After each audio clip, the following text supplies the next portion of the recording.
qof halwaana igu kabay waqtigii aan soo maray wax siin kaliya maahay qof xitaa wanaag iyo walaalnimo isiiyo waligay ku jari maayo.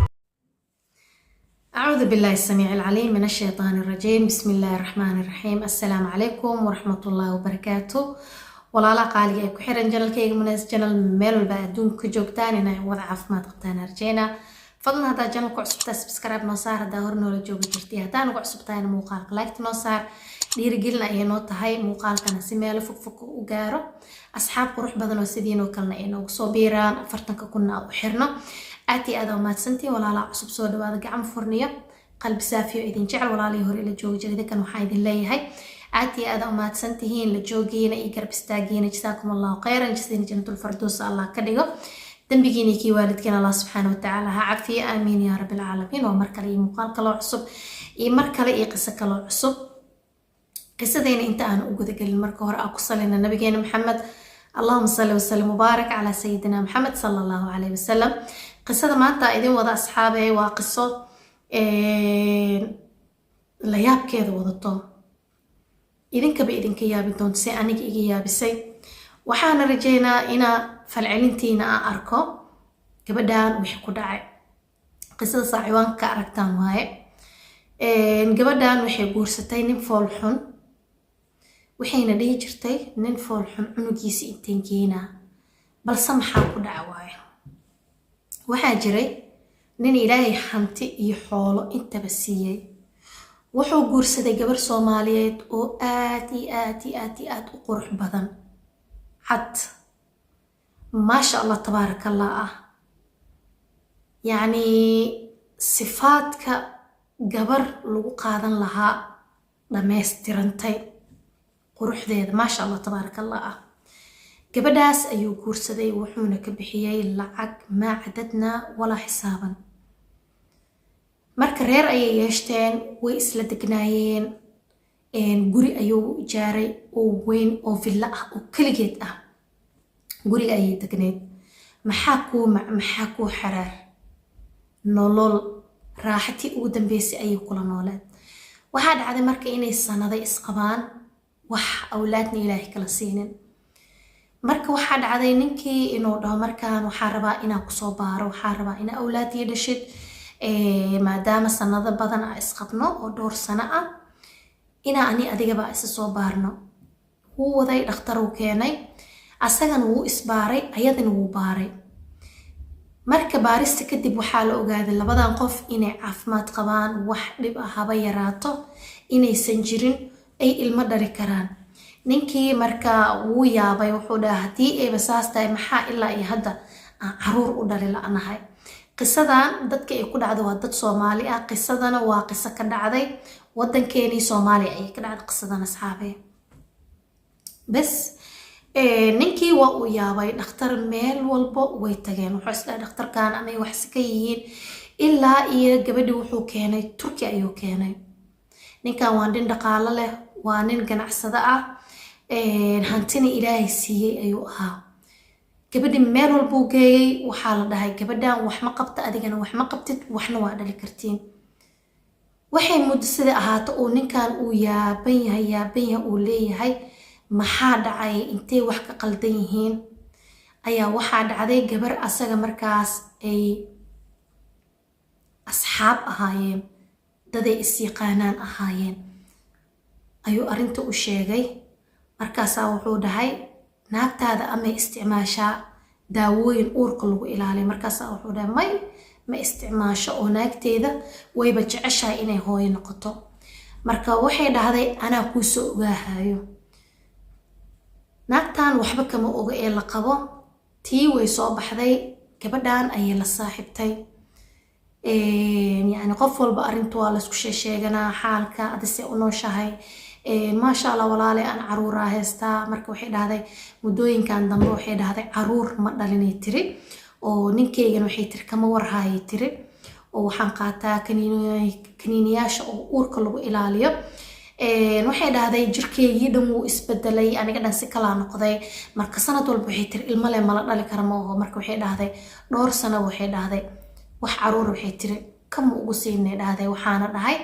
ilmihii waxaa laga yaabaa inay soo daaheen in yacni xag ilaahay weli ay yacni wax si ka yihiin intaan aan haysanaa iska korsanayna taas ayaa ku qanciyey adiga qofkii ilaa iyo hadda sida lagu guursaday jirkaaga quruxdaada maba isbedeline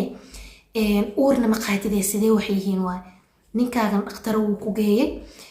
ilaa iyo haddana wax uur ma qaadineen naagtii dabaasha eed u isdaalis marka waxay dhahday ani kaniiniyaalaa qaataa ninkan waxay tiri foosha xun la cunugiisa intee geenaa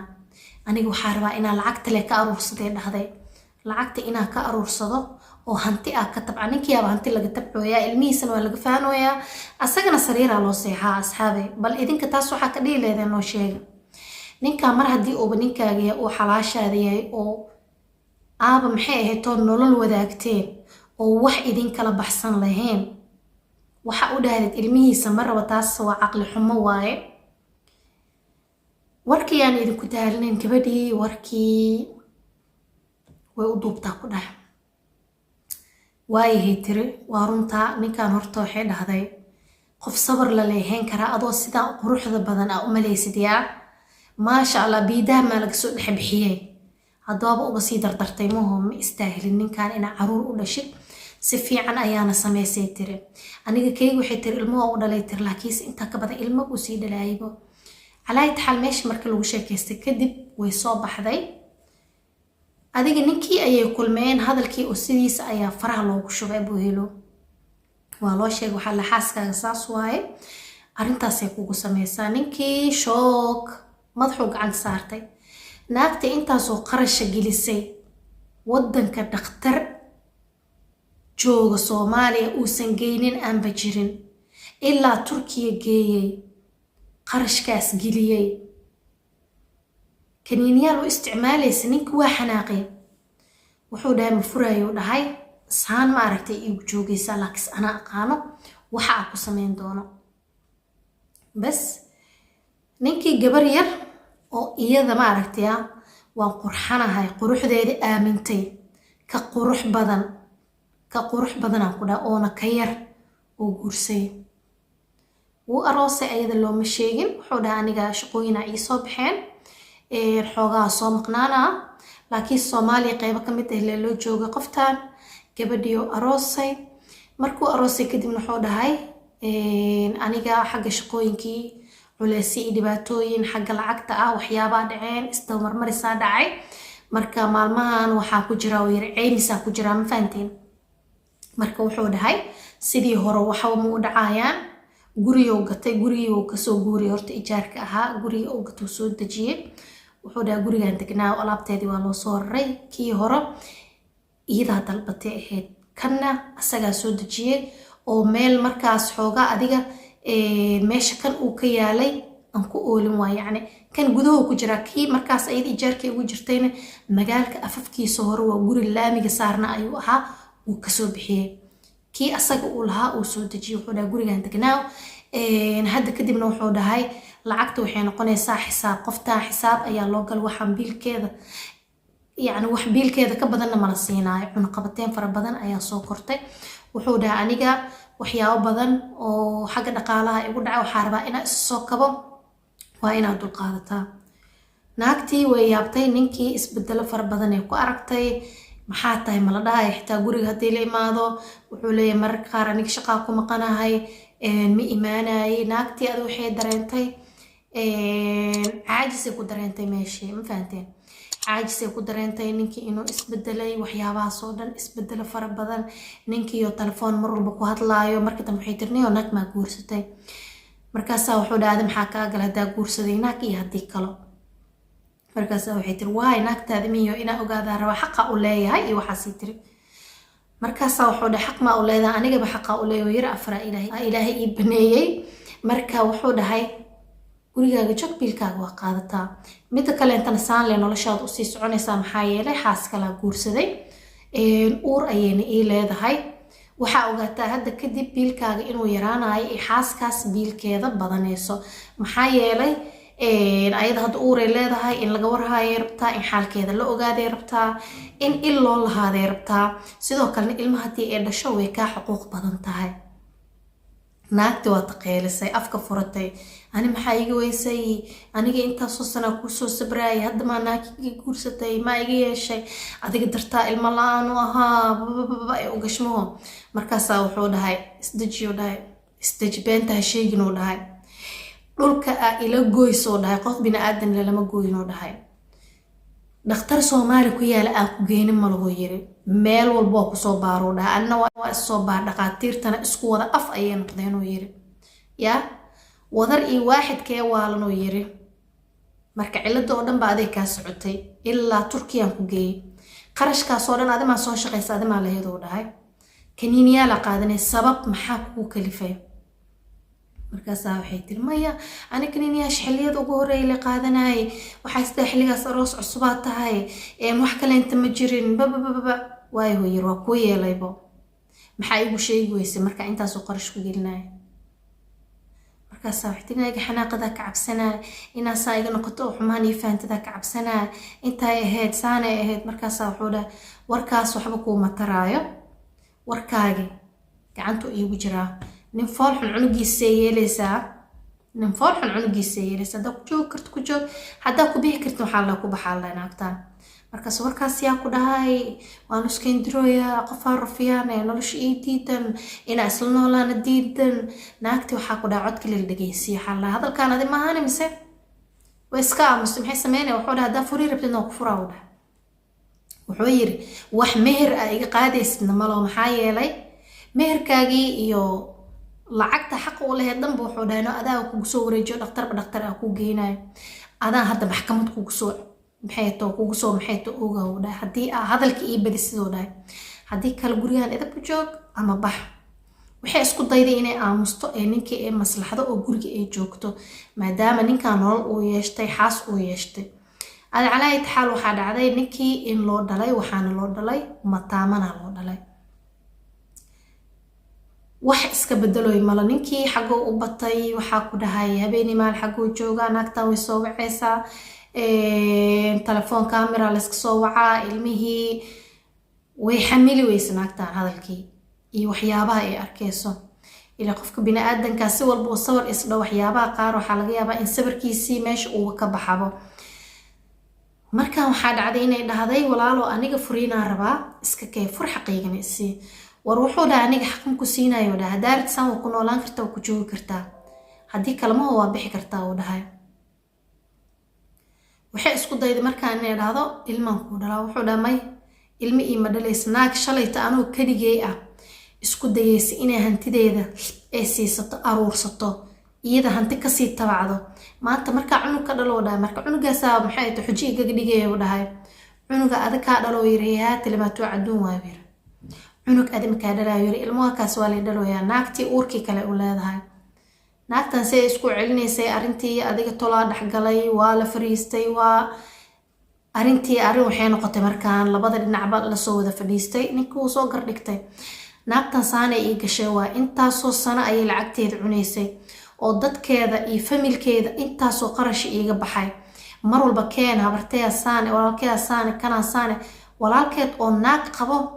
aan lacagay ani iga qaadi ku biiri jirto dhahay marka waxay leedahay waa naagtaas maanta markaan furo inaan meher siiyo war alaabta guriga taal hal shay ma ka qaadayso yiri way bixi kartaa haddii kalma hoosaan la ku joogi kartaa ayaday u taalaa calaa itixaal waa la isku noqday ninkan gartiisoo dhigtay waa loo garnaqay kadibna waxay noqotay in naagtii sida lagu furo ee gurigii uga baxdo ayadoonan hal shay ka qaadanin dharkeeda kaliya ayuu dhahay ayaa u fasaxay qaadan kartaa dharkeeday qaadatay sidii ayayna ku baxday waxay aaday familkeedii markaas ayada ay shalayto ninkan lacag walba ay ka qaadana ay siin jirtay markii ay tagtayna waata ayada lagu kacay oo la dhahay xaywaan ayaa ahayd qof xunaa ahayd caqligaaga ma shaqaynaynin booskaaga iyo ninkaagiba naag ayaa qaadatay maxaa kaaga galay caruurtiisa ma iska dhashid hadda waa famil iyo gabadhoodii usoo maxayto foofay usoo shaqo tagay nin islaameed hantidiisii inay bebeentaas ku cunaan gabadhii familkeedii intaas ay wanaagga iyo qarashkii ninkaas ay kasoo qaatay ay siinaysay waxaa imaaday markaan inayba xamili waayaan gabadhii oo sidii adiga iskaga tagto. waxaa la gabadhii adigu ay soo baxday markii dambe Kenya soo gashay, Nairobi ay joogtaa la gabadha oo hadda ay ku sugan tahay meesha ayay joogtaa. marka ninkiina sidii ayuu gabadhii yaraa uu ku qabay. maantana wuxuu yahay family buuxa waaye oo noloshoodiina aad iyo aad u qurux badan. marka waxa isleedihiin naagtaas ayada ayaa gurigii iska bixisay, maskaxda ay degaysay kawaramaba lasxaabeen ya iyada lugeeda isku gafisay, hantidii iyo nolosha quruxda badneed ayada iska saartay. mid kale fikirkaas fikir fiican maba ahanbo. mar qofkan haddii aan nolol wadaagteen oo guri isla joogtaan oo jirkiina uu isgaaro waxa u dhahdid ilmihiisa ma rabi, soo taas khalad ayay kugu tahayba. mar meeshan qofkan haddii ay isguursateen oo si xalaal isku guursateen inaa qiyaanina fiican, laakiin si qiyaanatii ugu xumeed ay qiyaanaysay, hantidiisii ayaa dhulka la gashay. maanta ciqaabteediina waa saas ayay noqotay. gurigeedii ninkina naag ayaa saas gacanta uga dhigtay. marka qisadeeni taas ayay ahayd. ayadana haddaa ka hesheen muuqaalka like ii saara, videogana asxaabtiina igu share gareeya, meel walba igu share gareeya. waxaa rabaa inaa 40 kun gaarsiisaan. idinkaa garabkayga, idinkaa dhiirigeliyaasheeda ah. like badan ii saara muuqaalka si videoga dad badan uu u gaaro, dad badan ay u daawadaan. intaan muuqaalkan mid lamid ah ku kulmi doon waxaa idin leeyahay wassalaamu calaykum waraxmatullaahi